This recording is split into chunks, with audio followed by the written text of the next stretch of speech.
Essa foi a primeira vez, pelo menos que eu recorde, que eu parei para refletir sobre a morte e, consequentemente, sobre a vida. Foi lendo Sandman, mais precisamente, foi lendo O Sonho Passar um Dia com a Sua Irmã, A Morte, que eu refleti sobre isso pela primeira vez. Eu me indago a respeito da humanidade. A atitude das pessoas para com a dádiva de minha irmã é tão estranha. Por que elas temem as terras sem sol?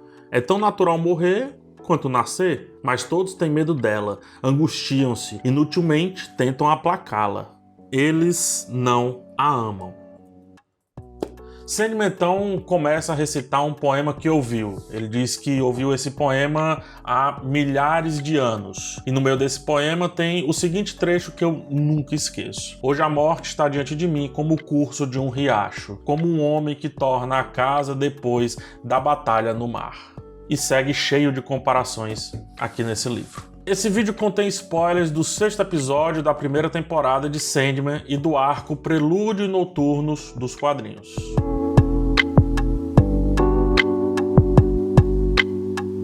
Tanto na série quanto no quadrinho, nesse momento da história, o sonho ele tá lá dando comida pros pombos depois de ter recuperado seus elementos, né, seus artefatos ali que lhe concedem mais força vital. O saco de areia, o elo e o rubi. Depois dessa missão, o sonho aparentemente entra numa crise existencial. Ele se pergunta sobre qual é o seu propósito.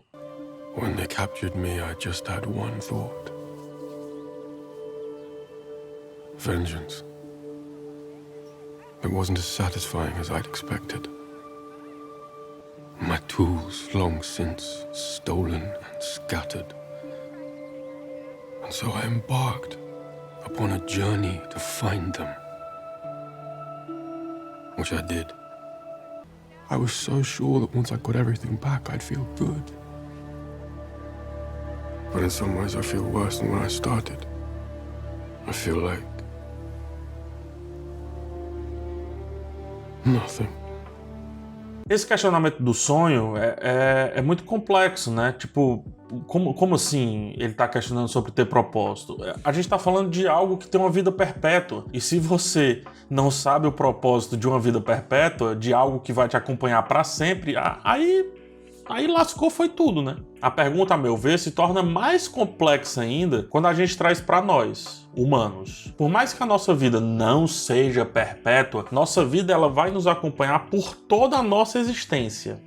Porém, se nossa existência é tudo que temos, de certa forma, nossa vida é perpétua. Pelo menos do nosso ponto de vista. Ou seja, se Morpheus nos quadrinhos e também na série está em dúvida sobre o que quer ser, que dirá a nós que temos o tempo andando sempre na nossa contramão, como se fosse um curso imparável de um riacho. Sonho parte para um dia de trabalho com a sua irmã. A morte visita um músico que, antes de ir com ela, faz as suas últimas preces e pressupõe que isso o colocará mais próximo do tal paraíso. O objetivo da maioria de nós, no caso, né? Antes de levar seus clientes pro outro lado, ela pergunta: Do you know who I am?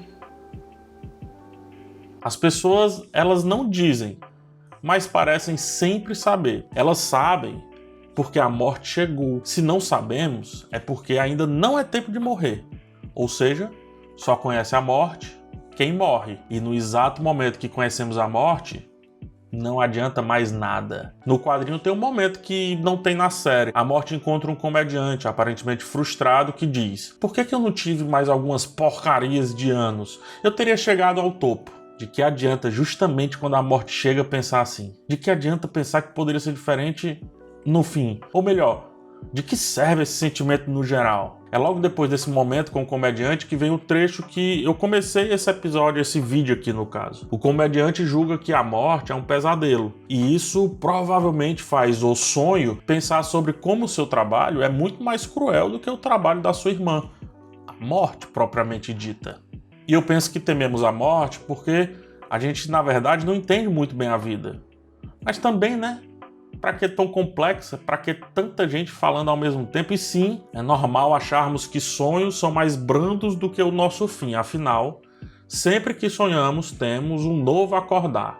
Acordamos com os sonhos, acordamos com os pesadelos, mas temos a opção de simplesmente esquecê-los, de negligenciá-los, de deixá-los para lá, de menosprezá-los. A morte não.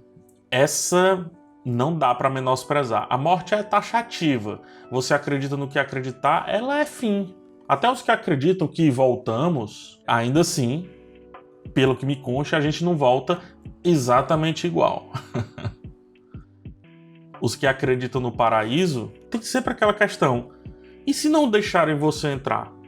Você fez em vida o que deveria ser feito bem direitinho para conseguir entrar nesse tal paraíso? Ou seja, morte é morte. Sonhos e pesadelos é só o compilado de mais uma noite bem ou mal dormida. Morpheus não entende isso a princípio porque ele é o próprio sonho. E aí por isso fica a pergunta: quem faz o sonhar ter os seus sonhos? Ninguém. Tudo para Morpheus é vida. E se tudo é vida, a morte não o afeta. Assim sendo, ele vê o trabalho da sua irmã como uma dádiva para aqueles que vivem as atitudes dos seus outros irmãos e irmãs. O desejo, o desespero, a destruição, o delírio, o destino, por aí vai. Sonho, o sonho em si, é o resultado dessa reunião de família. E a morte, para os mortais, é a fuga dessa reunião de família que tanto atormenta o sonho, no caso do Sandman. Sonhar é viver uma vida que talvez nunca vamos viver de fato. A morte, por sua vez, é não viver mais, pelo menos aquela vida que a gente se apegou. Mas será que é isso mesmo? Vemos o sonho flertando com o humano para quem ele deu vida eterna. A cada século eles se reencontram e então debatem sobre a vida daqueles últimos 100 anos. Aos poucos, sonho vai entendendo que a vida para nós mortais é mais dádiva do que a própria morte, porque não só tememos o que não conhecemos, como nos sentimos inspirados a entender aquilo que está ao nosso alcance, e se a morte estiver ao nosso alcance, danou-se, é o fim.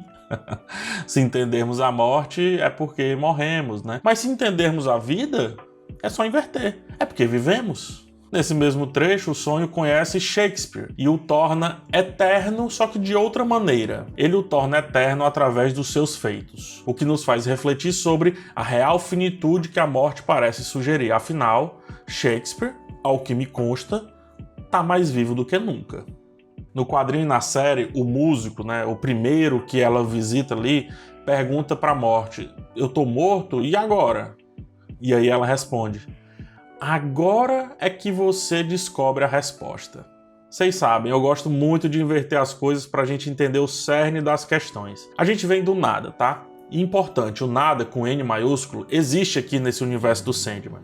Mas enfim, a gente vem do nada. E vamos supor que, ao encontrar com a vida, com V maiúsculo, a gente faça a seguinte pergunta: eu estou vivo. E agora? E vai que a vida responde: agora é que você descobre a resposta. Sandman diz para sua irmã: você me ensinou algo que eu havia esquecido. Eu lhe agradeço, minha irmã. Você me deu muito em que pensar. Há muito que fazer em meu reino, muito que restaurar, muito que criar. Mas isso pode esperar. Eu encontrei o conforto que buscava, embora não da maneira que imaginava. Dos sonhos, conjuro um punhado de grãos amarelos. Arremesso-os ao vento e ouço o som das asas.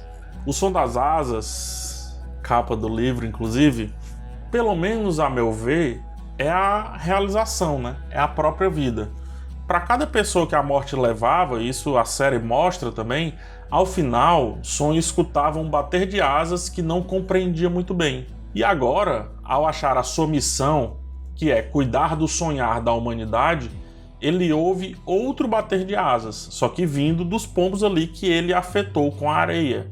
E esse não é o último bater de asas daquelas vidas. Mas peraí, se o propósito do sonho foi representado pelo bater de asas e o trabalho da morte leva a um último bater de asas, será que o propósito da vida então é a morte? E se for, será que o nosso propósito é justamente buscar propósito o tempo inteiro? Quantas vezes a gente tem que bater as asas até chegarmos ao último bater de asas?